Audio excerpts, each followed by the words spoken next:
Hello, this is Omari Hunter reporting live from Crosby Hall. And in this segment, I will be talking about the Calf Food Williams Dining Hall at North Carolina Agricultural and Technical State University.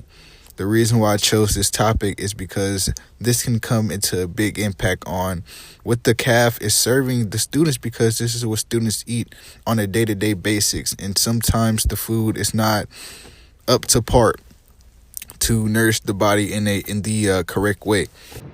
Probably the thing I would change most about the calf, especially the mini, is it's usually overcrowded. Kind of hard to find seats, especially on a Friday. I just feel like it's too many people in there. You can't even really enjoy what you're eating. I feel like it gets kind of repetitive. I know they do have the international section, and I feel like that gets a little diverse, but for the most part, it's the same thing over and over.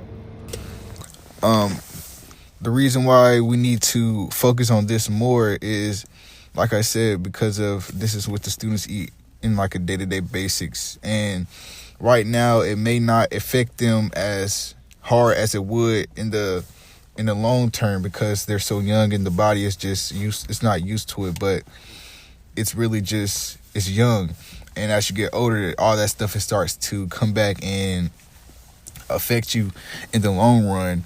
And I believe that this is what we need to take into consideration. Also, another reason why we need to focus on this is also because the off-campus students, some of them, they don't have access to a free lunch, so they would have to pay for it or just spend their own money on other foods. What I think is, I feel like everybody should have sweet stripes because the people that's on camp don't have sweet stripes, so they don't be going to the camp. I always make sure I have my protein and make sure I'm healthy. Make sure to drink your water because water is good for you. Usually I don't like the options, so probably a sandwich or a salad, and then they have pasta all the time, so yeah. I feel like that's kind of like you just hit all your basic food groups, like you get your rice, your grains, your vegetables, your protein, all that. How I feel about the choices in the calf. I feel like I give it an 8 out of 10. The reason why I give it 8 out of 10 because it's the same thing each week sometimes, and I feel like the best thing in the calf is the sweets.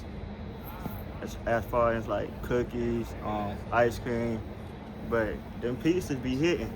But I feel like the students at A&T should have free stripes because the reason why I say that is the people off camp don't have free stripes, so they don't come to the calf. So what I think is they should have free stripes so they can try the new food they making.